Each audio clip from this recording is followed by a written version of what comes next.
back in December, the teachers group was figuring out who was teaching when, and they said, oh, it's the beginning of the year, so bring a subject up that's timely with the new year.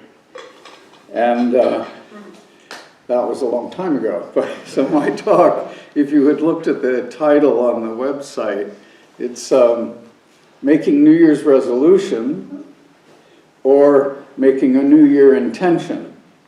And that if we make a New Year resolution, we go to jail. And if we make a New Year's intention, we get freedom, liberation. So I didn't want to bash resolve, because resolve is something very important and very valuable. But when we make a New Year's resolution, from a non-dual view, there's a couple of pitfalls. Let's say I make a resolution to not drink so much coffee, or to pitch in in cleaning up my neighborhood, or go to the gym more frequently. I've created and I've created the resolution. And then inevitably, if I succeed, the success makes my sense of I, my, me stronger. And if I fail, that also makes the sense of I, my, me stronger. And this sense of I, my, me is a fiction. It's something we've created to cope with our circumstances, but it's not our actual experience. And practice, from a practicing view, we want to be free of that I, my, me, without disregarding it. The other thing that happens when we make a resolution is there's a little sense of self-improvement. Like, I'm not good enough, and so I'm going to do this thing to make me better. That's also a fiction. Everybody is, if they're a human being, they're a Buddha. You are already complete. You already have everything you need inside of you. So when we take this posture of I'm going to make this new resolution and improve myself, we're improving something that doesn't exist. So it will always falter, inevitably. Now, if we look at intention, we have a common expression in English which is very important. The road to hell is paved with good intentions. Yeah? That's generally true. So intention from a practicing point of view, from a Buddhist point of view, is a big question. So we have this intention to help. The poetic way is the intention to save all beings from suffering. Now, save all beings from suffering is completely incomprehensible. Like, I have no idea what that could possibly mean. And that's a good thing. That's actually the point. That way, the intention doesn't become narrowed down by my idea or somebody else's idea that's told me what is good and what is bad. Now, granted, I'm up here sitting in front and talking to you guys, so don't even take what I'm saying as what's good and what's bad. Listen to yourself, to your true self, and you will always know, oh, this will help, oh, this won't help. I always like to say that we're rowing a wisdom boat all together. Now, this rowing is just action. All of us took some action today. We got up, we did stuff, we saw friends, then we came here. We're here together, action, and then we're going to do more action. So all of these actions are wisdom actions. Everything we do is helping this world. Again, from a non-dual view, helping myself helping others are two wings on the same bird. There's not a separation between us and the world. We think there is. We act frequently like there is. But that's a big mistake human beings make. All other animals on the planet understand they're part of the planet. And so even animals take care of the planet and themselves at the same time. But human beings are so smart, they've lost track of that. And they've become the number one bad animal on the planet. And there's a whole bunch of them that are trying to do better. Everywhere. And there are a lot of them also doing good. But until a human being understands a human being's job, they can't be clear and they won't know what to do that helps. So our job as a human being is trust ourselves 100%, find out what it means to be a human being, which we already know, but discover it, and then act. Help ourselves and help others at the same time. All of us come into this world with very, very different circumstances. We have great caregivers, we have terrible caregivers. We're born poor, we're born rich, we're born white, we're born black, we're born gay, we're born straight, we're born trans. Everybody has a different situation. That's our conditioned nature, which has a function. So from a practicing point of view, we use our karma or our habit energy to help this world. So if I don't like my karma, if I don't like who I am, if I don't like the shit that's happened to me, then I can't use it. Because I'm having a fight inside. I'm having a fight inside with my situation. So our practice is, oh, this is the way it is. Now what? Now how can I use this? Also, we have to love ourselves. We have to welcome in not just the pure, noble, respectable components of ourselves, but we have to welcome in the unpleasant, the disrespectful, the unrespectable, the impure, as we would say. When the Heart Sutra talks about us being empty, we're empty of a self-nature. So a self-nature is, we're empty of not being separate from everything else. That's not the clearest way to say that. So there's nothing I can point to that is independent of everything else. If I just look at Tim, there's a bunch of non-Tim things that I have to live. Like, I'm not oxygen, but I'm depending on oxygen all the time. I'm not the falafel I had for lunch, but I'm depending on the falafel to live. So I am interdependent on the environment to maintain. And then if I look at my consciousness, oh, I'm maybe gregarious and friendly. Oh, well, I got that from my mother, or I got that from my grandmother on my father's side. And oh, maybe I like to drink scotch a little too much. I got that from my grandfather on my mother's side. So, you know, we're actually not this one thing. All of these things have come into us and have conditioned us and modified us. We don't see this unless we look deeply. If I just look at the surface, I think, oh, I made all these decisions. I'm who I am.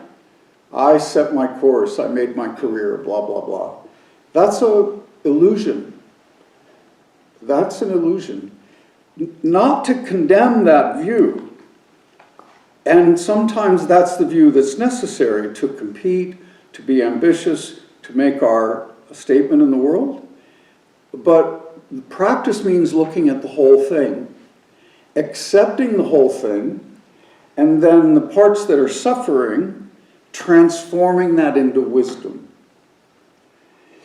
And we do that with each other. If I'm all by myself in a hermitage on the top of a mountain, I'm not doing that.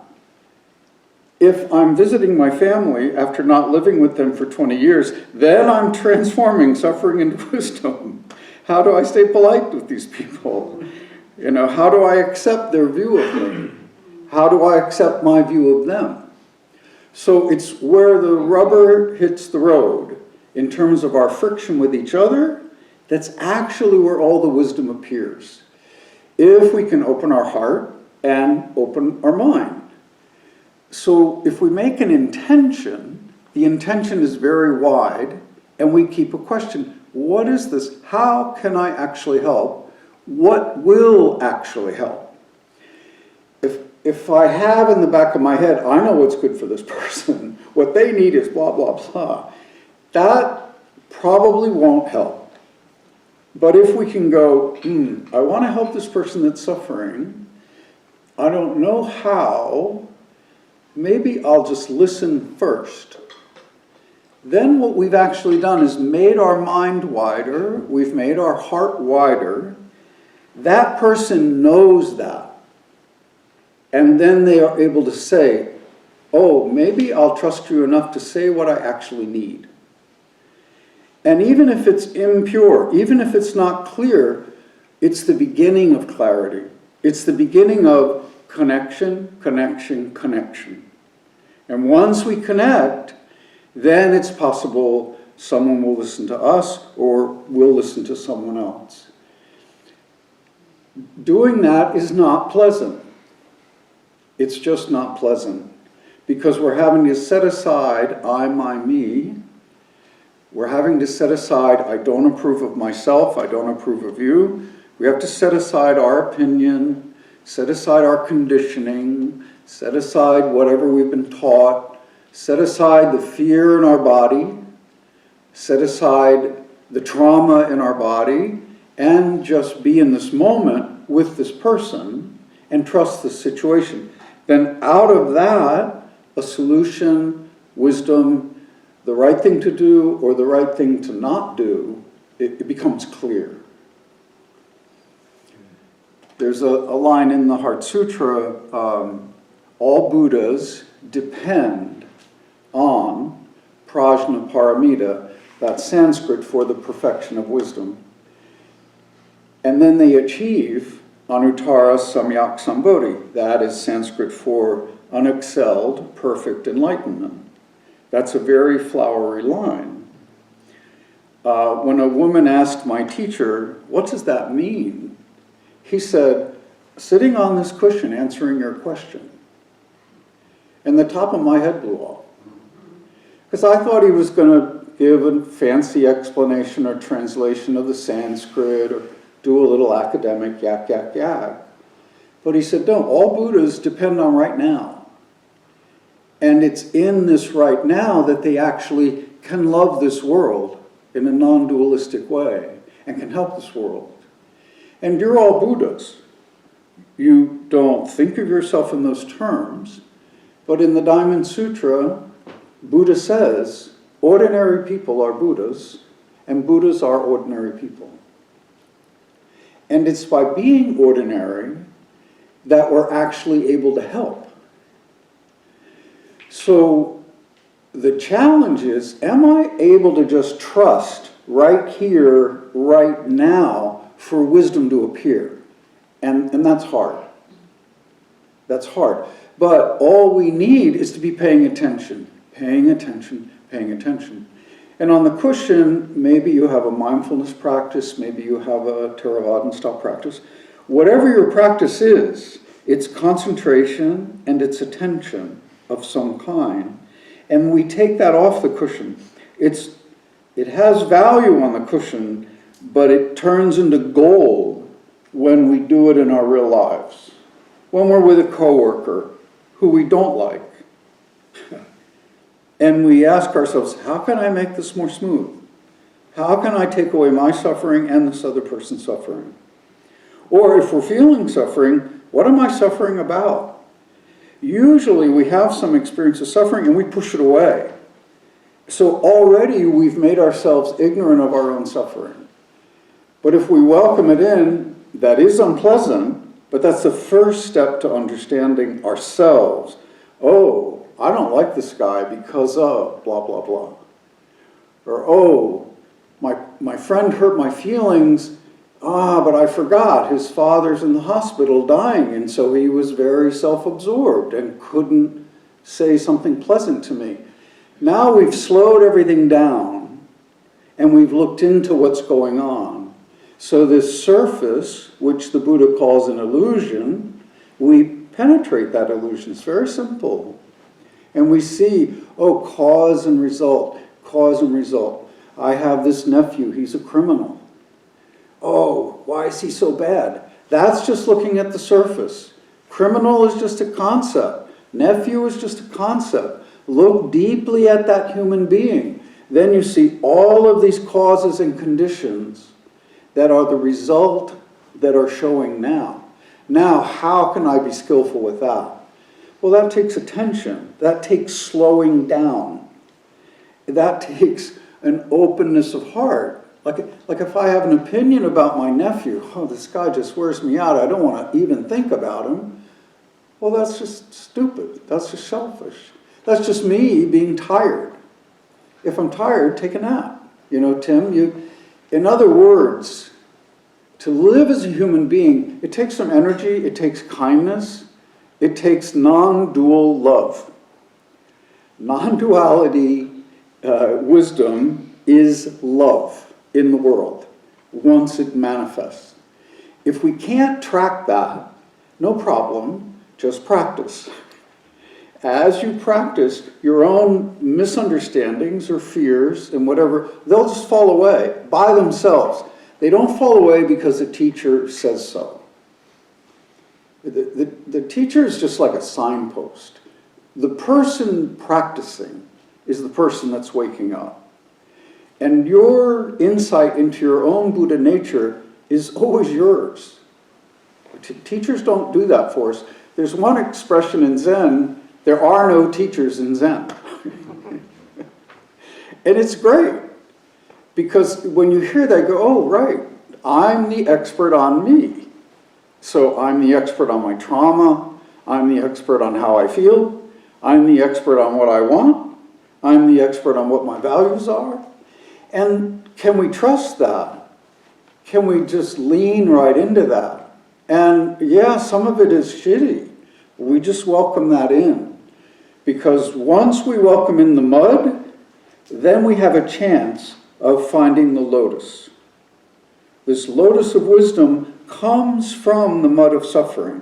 If I push away all the mud, I'm not going to get a lotus. It just never flies that way. You can try it, but in my life I've not been able to do it.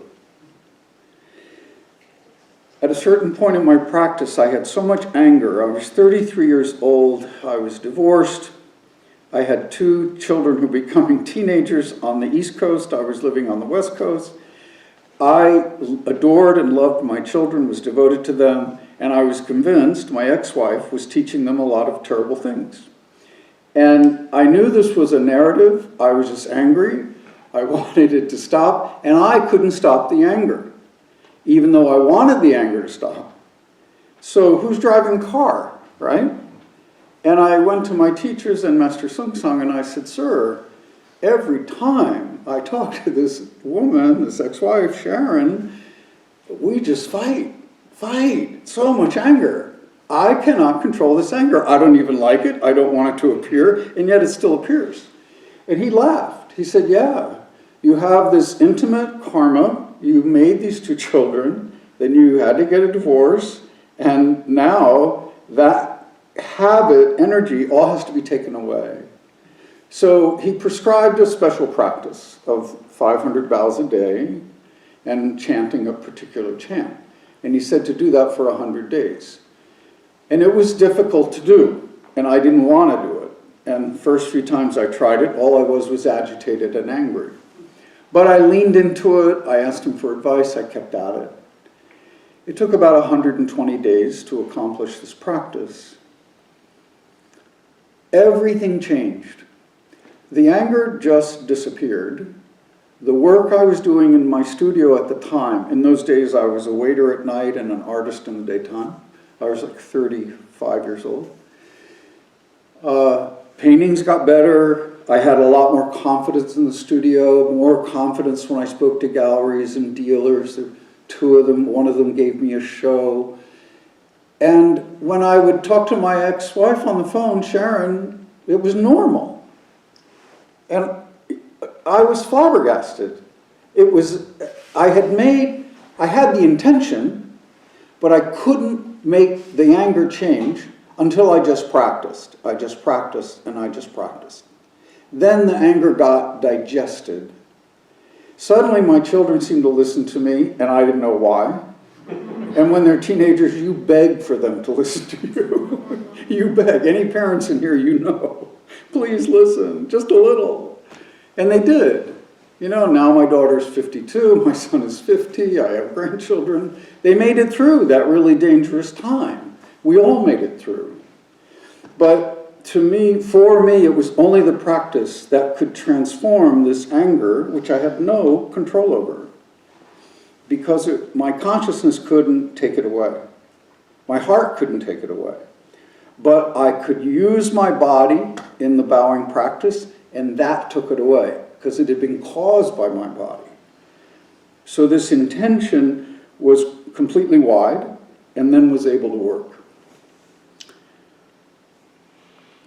Also, when we do a practice like extra meditation or chanting or bowing, we ask the question, who is this that's bowing?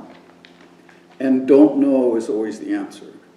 First, the answer is I'm bowing. Well, who is this I? And then if we look at this I deeply, the whole thing just evaporates or falls apart. Am I my ideas? No, they keep changing. Am I my body? No, that keeps changing. If I were my body, I would keep it at about 37 and stay there. Well, that's long gone, right? Am I my feelings? No, they change constantly. Am I my values? No, they've changed constantly. And then if I look, where did my values come from? Oh, they came from the Catholic Church, they came from my father, they're not mine. You know, what's actually mine? Oh, I was indoctrinated. You know, all these people gave me an earful of shit all my life. So what am I? What is this I keep thinking is running the show? It's not even there. So that's maybe a little scary at first. Like, well, what about identity politics? What about this? What about that? Yeah, they all take care of themselves once we become clear. Oh, I'm a human being. And I'm not separate from anything on the planet. We're not separate from the sky. We're not separate from the air. We're not separate from the earth. We're not separate from people in other countries. We're not separate from the people in Long Beach. If they're suffering, I'm suffering. If I help them, I'm helping myself. There's no ever any separation. That's a superficial distinction. A very important and functional distinction, but only on the surface. And can we trust ourselves enough to help even with those differences? And even better, can we use the differences to help? Respect the differences, cherish the differences, and then use them to heal and then help. Heal and then help.